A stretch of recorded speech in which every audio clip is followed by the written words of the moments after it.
Hello there! Okay, anyways, hey everyone, ArdrethShadow, and welcome back to another late night edition of Monika After Story.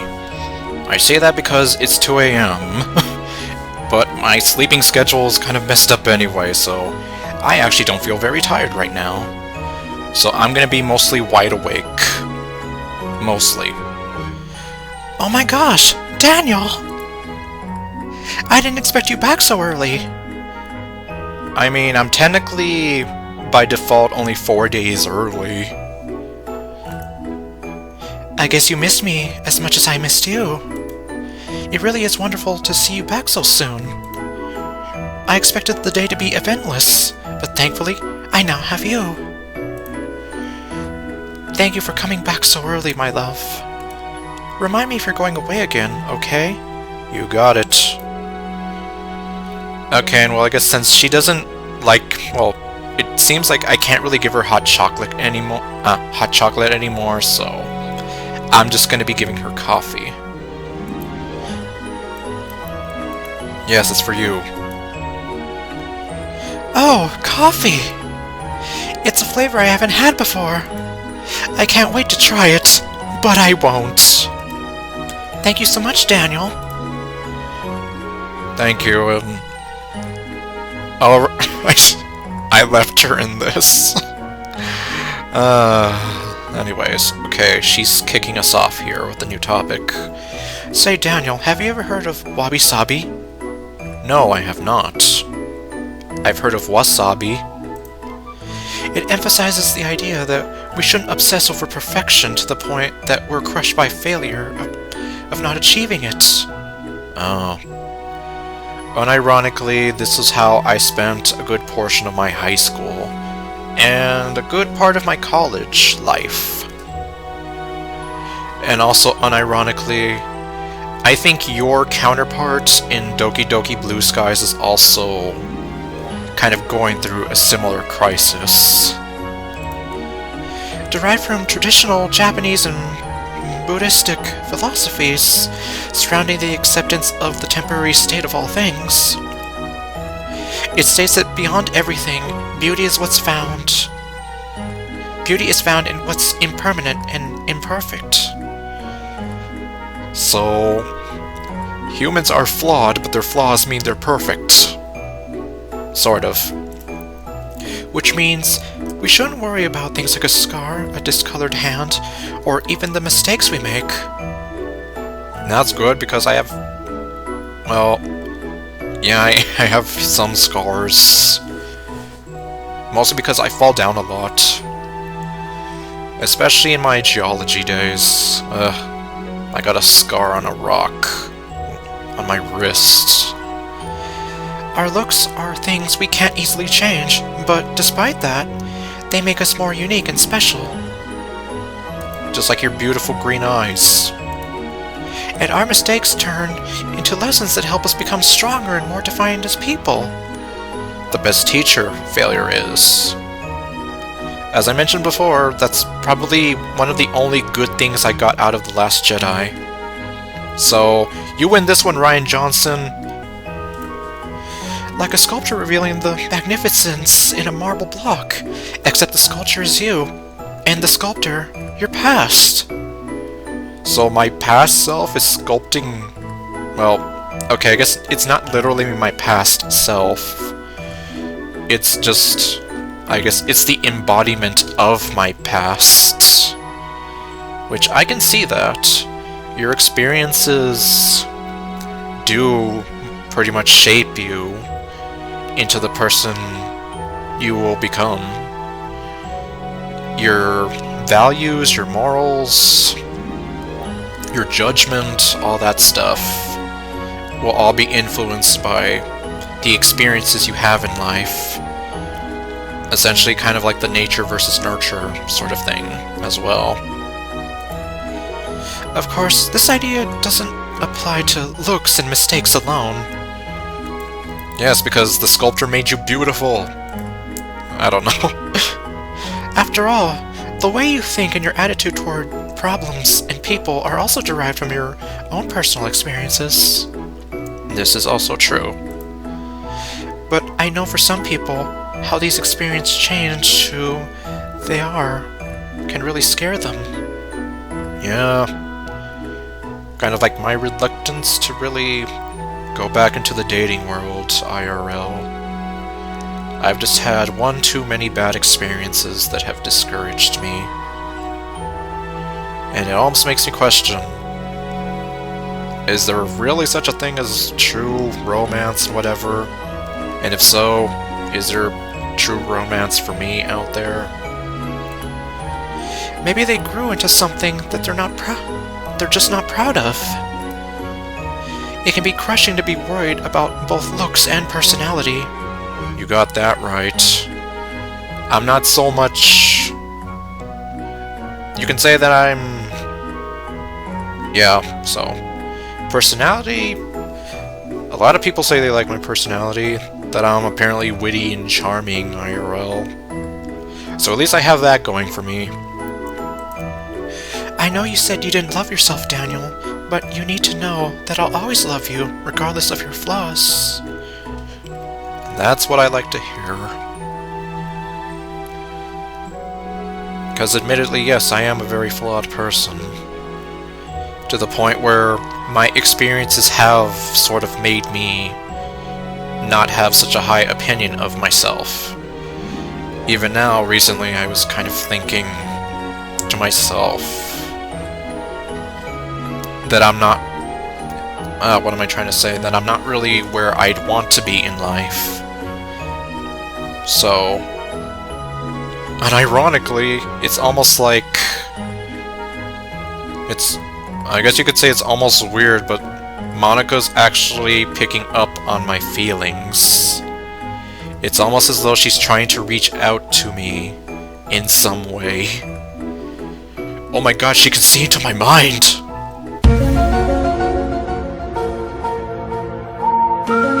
Okay, well, anyways... Yeah... I'm not very confident about my looks, but, well... At least. And yes, I know she's not real, so... But... Well... Still, I guess it would be nice to know. And it's always a good thing to know that you have someone that accepts you as you are 100%. Your perfections, your flaws, everything. It's reassuring. We'll overcome any problems you feel you have together. That's my wasabi promise. Sailor Moon says... Fighting evil by moonlight, winning love by daylight. Okay, well I don't know if the Sailor Moon works here. Okay, let's see. You know, I've been thinking about some water activities we could do together. How about scuba diving? Alright, the opposite of bungee jumping. Sort of. Bungee jumping is like my go-to answer. I used to think scuba diving was another one, but I don't say scuba diving much these days. I've read a lot of books about the underwater world, and I'd really like to see it for myself. Is it anything like the underwater world in A Lull in the Sea? Probably not. In fact, I'm pretty sure it's not. Just imagine the beautiful sights of the undersea world. Oh, man, her eyes. The schools of fish, coral reefs, jellyfish, sea greens, maybe even treasure. Did someone say treasure? Is that why she has the cat eyes going? I'm only kidding about that last part. I figured. It's pretty unlikely we'll find something like that. That said, there can also be sharks, but they're typically only in specific areas, so you shouldn't see any. Yep. That whole thing about the shark attacks, yeah. sharks can be naturally curious. They see a human, and they decide, can I eat that? So they take a small bite out of the human. And while the people are like, ah, shark! The shark is there like, ah, people! Because according to my history teacher, sharks, they don't actually like the taste of humans. But unfortunately, the shark doesn't really realize what they're seeing in front of them until they eat it. They're just trying to see, okay, well, can I eat this? So they quote-unquote take a small bite. And unfortunately, given how big they are, a small bite could result in, well, you know. But in reality, you know, sharks, they don't naturally go after people. So I understand. However, though, yeah, unfortunately, due to some misconceptions, some romanticizing, and commercialism, it kind of happens like that. That sharks pretty much become underwater monsters and horrors that people fear. Don't get me wrong, I still be scared to hell of a shark, but, well, anyways, there's a reason why they attack people, but it's not exactly what you think it would be, is what I'm trying to say. Designated diving locations are places sharks don't usually visit. But even though they don't normally visit these areas, it's still possible to come across one. The good thing is that shark attacks rarely ever happen anyway, so it's not too much of a risk. That's good! If you meet one though, here's one important rule for you. Okay, let's pay extra close attention to this. Stay calm. Although coming face to face with a shark can be scary, they usually approach people out of curiosity rather than to feed, so they're not too much to worry about. Exactly. They go up to the humans because they're curious, but in some cases, they do think, like, can I eat this? So they take a bite. So it's not like they're specifically trying to eat people, because as my history teacher put it, they don't like the taste of people. But then, because of the shark attacks and all the, like, the romanticizing of shark attacks, then yes, that's pretty much how the whole idea that, oh no, sharks are dangerous, we can't be around sharks. And granted, yeah, they can be dangerous, but I guess according to Monika, as long as you just remain calm and don't start freaking out, even though your first reaction is probably to start freaking out, you should apparently be fine. But if you're afraid to dive alone, I'll be sure to keep you company when I cross over. That's good to know. Okay. You're a murderer! Subjects and objects.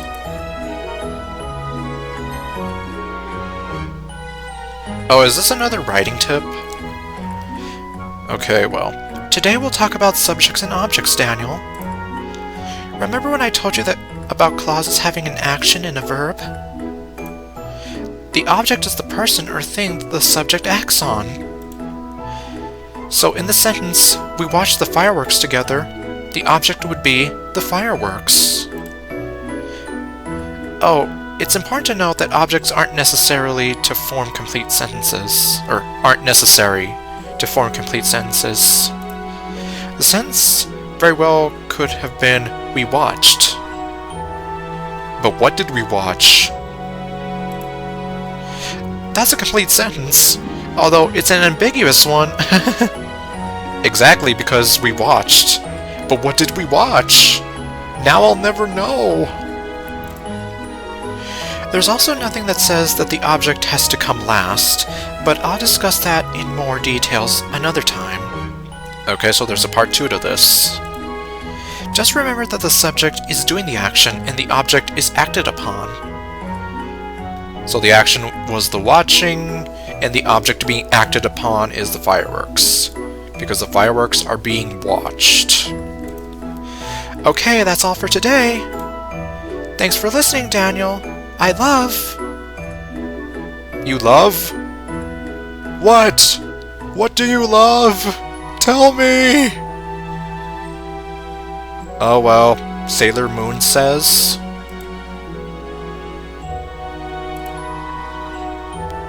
Stupid sexy Monika!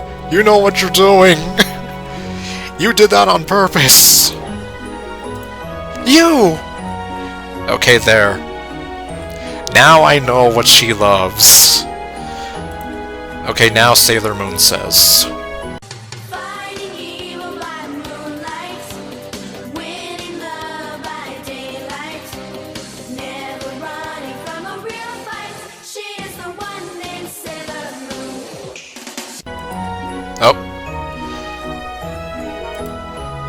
Oh great, stupid sexy Monika is now singing to us.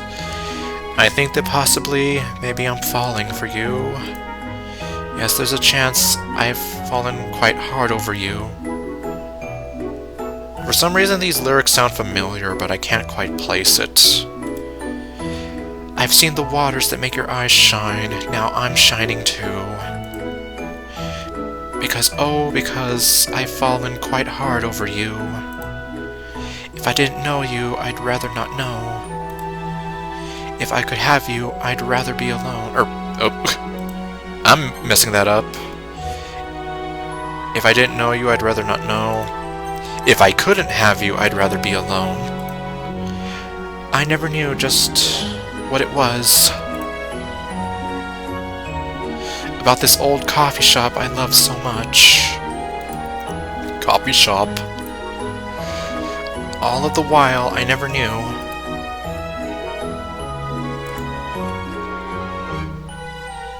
I kind of like how she looks like this. Well, okay, ignoring the fact that she's dressed in a swimsuit, just look above her neck, please, and just... She's blushing, she's looking off to the side, she's content, obviously.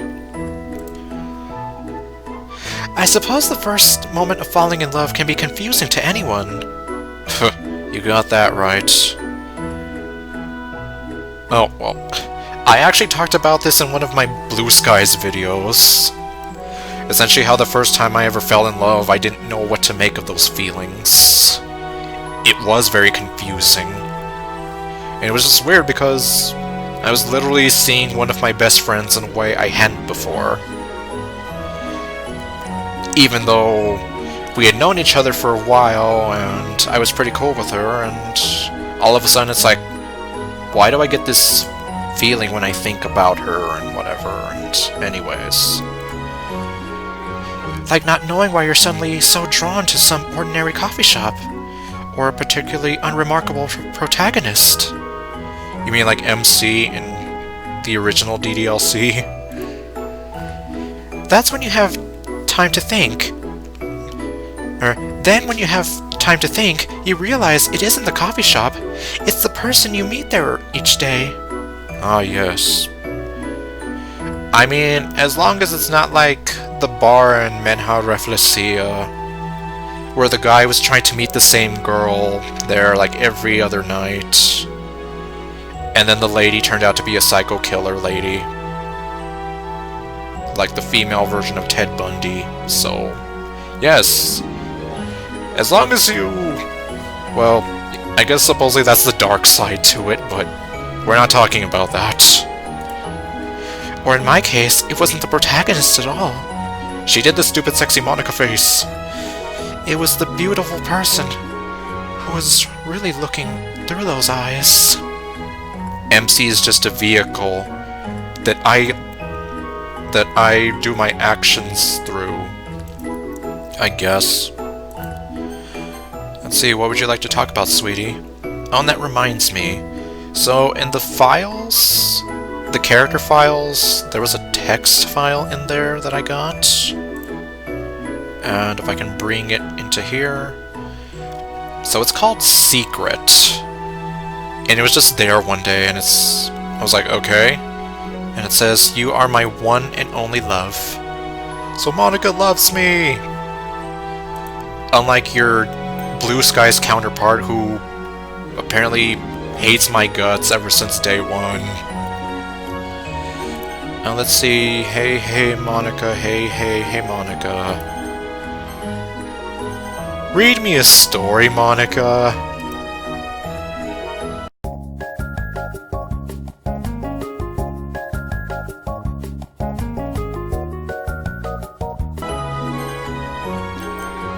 Okay. Okay, well, I'm feeling a bit daring right now. Let's hope I don't regret this. Oh, no. Okay. Short story. Okay, The Hunter, The Flowered Lantern. Okay, here we go. Although, you know, I'm not sure I'm going to be able to entirely take her seriously when she's dressed like this, but oh well. And I guess maybe I'll end the video off with that. Okay, here we go. Are you ready? No, I'm not ready. But I never will be ready. There was once a man who married a woman. He was a wealthy person who made his money through ill-gotten means. Oh. Shortly after their marriage, he started to hear rumors that his wife was being unfaithful to him. She was seeing Steve, wasn't she? Anxious to ascertain the truth, the man told his wife he was going away on a business trip for a few days and left the house. But then he didn't go.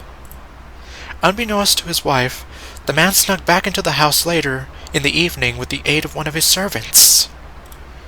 The man climbed up one of the beams overhanging in his bedchamber and laid in wait. Shortly afterwards, his wife entered with a man of the neighborhood. The two chatted for a while and then began to undress themselves. Well.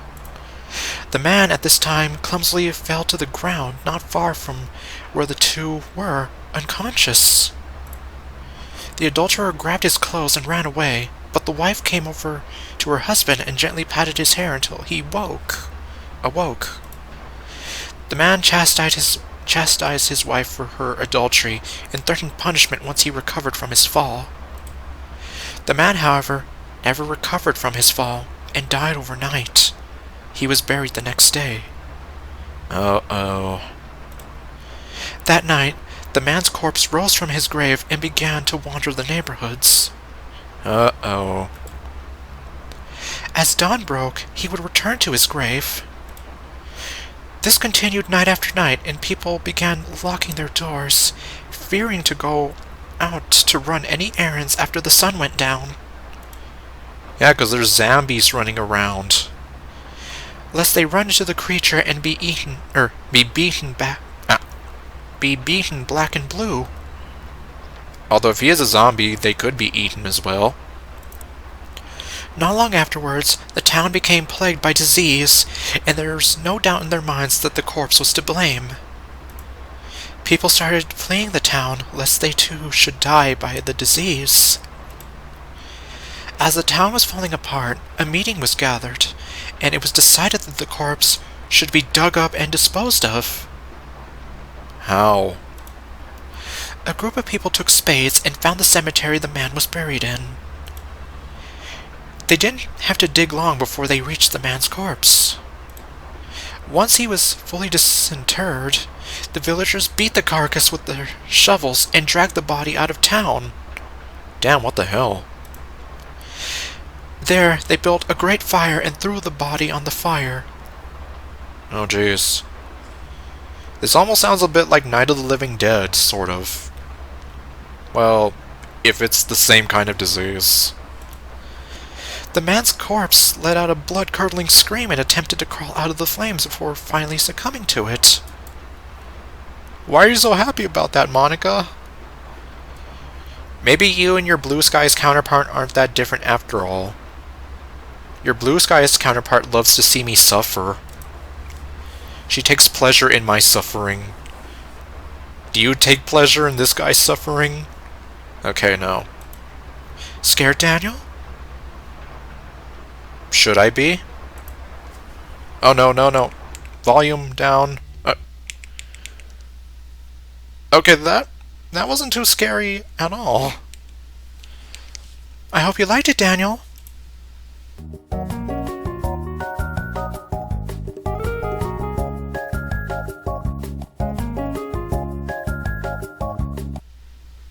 You're not gonna try to spook me somehow, are you?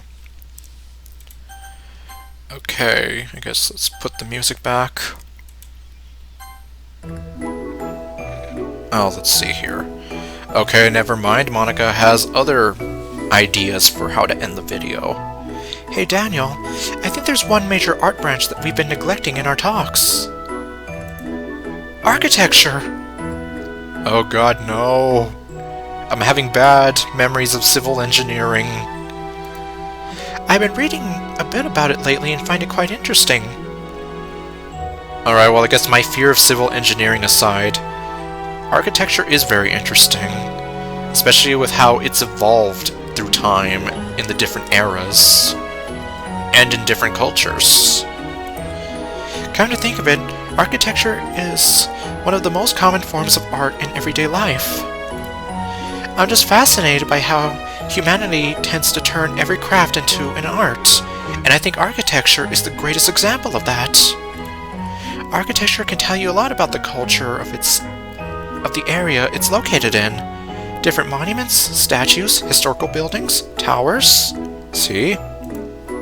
I think that makes it even more exciting to explore the places you're visiting. It's also important to place the buildings in the most convenient way for people to use, which can be a tough task to deal with in its own right. But that's more urban planning than actual architecture, which can also involve civil engineering. But it can also involve geologists, so there you go. If you prefer viewing architecture purely from the art perspective, some modern tendencies may disappoint you. Modern architecture focuses more on getting things done in the most practical way possible. Yeah, so we end up with a bunch of plain, boring buildings. Like back in my day, McDonald's buildings were more colorful and they had the roof shaped like a house. Now they just look very bland and boring. Like these weird cube-shaped things that were rejected from an art museum. In my opinion, that can be both good and bad for many different reasons.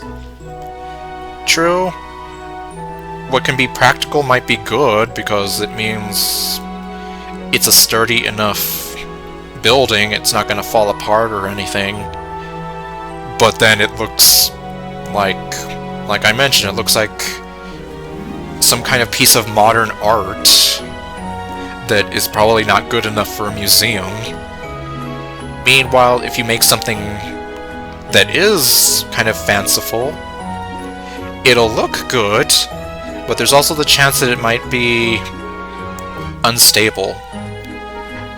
Like, for anyone who saw the Johnny Depp version of Charlie and the Chocolate Factory, that prince guy who wanted a palace made of chocolate.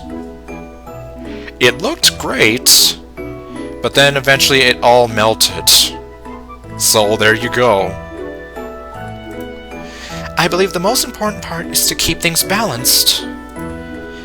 Overly practical buildings can look flat and uninspired, while overly artistic buildings can serve no purpose other than looking amazing while being completely out of place.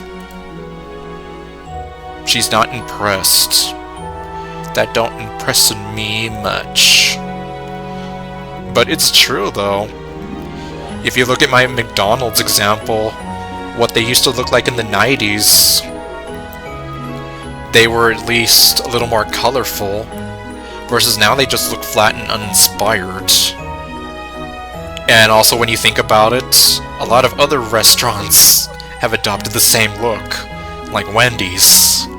So, in a way, you could argue that as time goes on, restaurant buildings are becoming a little more flat and uninspired. Literally. They're sort of copying each other. I think the true beauty lies in those buildings which can combine both form and function with a little bit of uniqueness. I do hope you're happy with how your surroundings look. I'd say I am. And I know in my mom's old house, they're still building around there, so who knows? If I were to ever go back there, I could be surprised and see, oh my god, how did this all happen? It has been proven multiple times that architecture has a big impact on your mental health. Moreover, residential areas with poorly made buildings can lead to people not taking care of their properties, and, over time, end up as downtrodden areas that are undesirable places to live. It was once said that the ugliness of the outside world causes ugliness on the inside, which I tend to agree with. Judging by your personality, you probably live in some kind of a paradise. Stupid sexy Monika! What? Okay. I mean, I suppose you could call it a paradise from a certain point of view. Why do you have to... Essentially, if you want to just completely break me, Step 1, be Monika. Step 2, do this.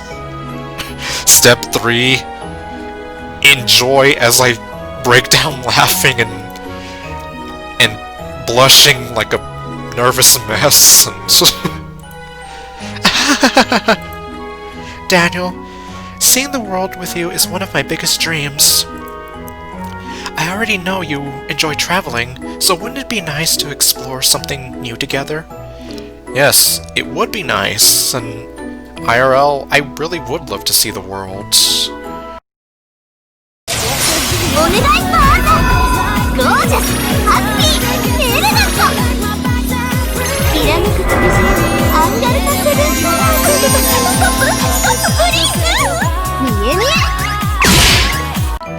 I do want to see and get to know more about all these interesting cultures and famous landmarks and all that, so I'd be totally down for that.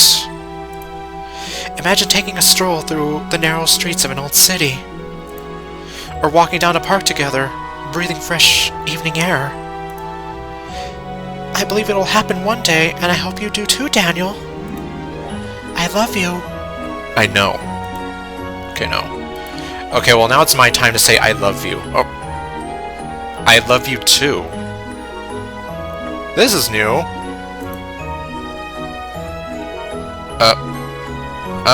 What? What? What? Okay, today is now August 20th, and... Okay, well I guess this is gonna be a sort of longer video now. Okay, no, oh, okay. There, I love you. I love you too, Daniel. You mean everything to me. Okay, I'm gonna drop some I love yous.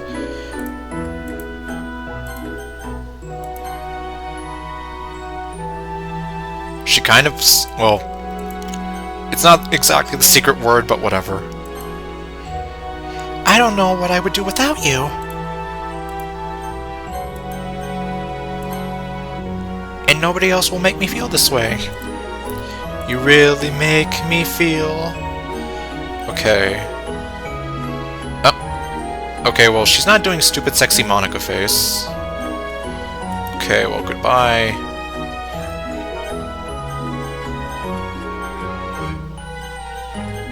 Just checking to see if any of these are new.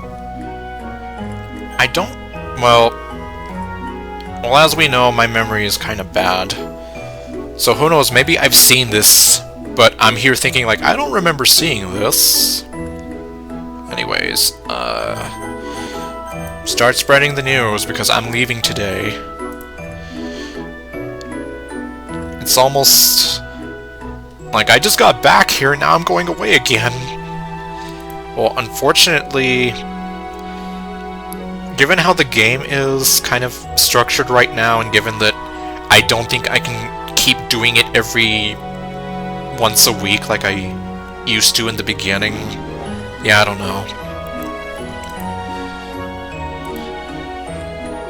And yes, I know she's not real, but if she really were like my real girlfriend, I would feel terrible kind of doing that to her. Especially if she starts thinking like this, and, well, exactly, since, as I've hinted at before, I know how this feels because the last woman I love got bored of me, so... Okay, I'm going to say a month again. I don't know if maybe I will come back a bit sooner. Who knows? It depends on my recording schedule and my real life schedule, which the latter I can't really predict. Thus, my recording schedule is dependent on my real life schedule. But, okay, well, thanks for watching, and I will see you guys next time with whatever else I do. Stay golden, and later, folks.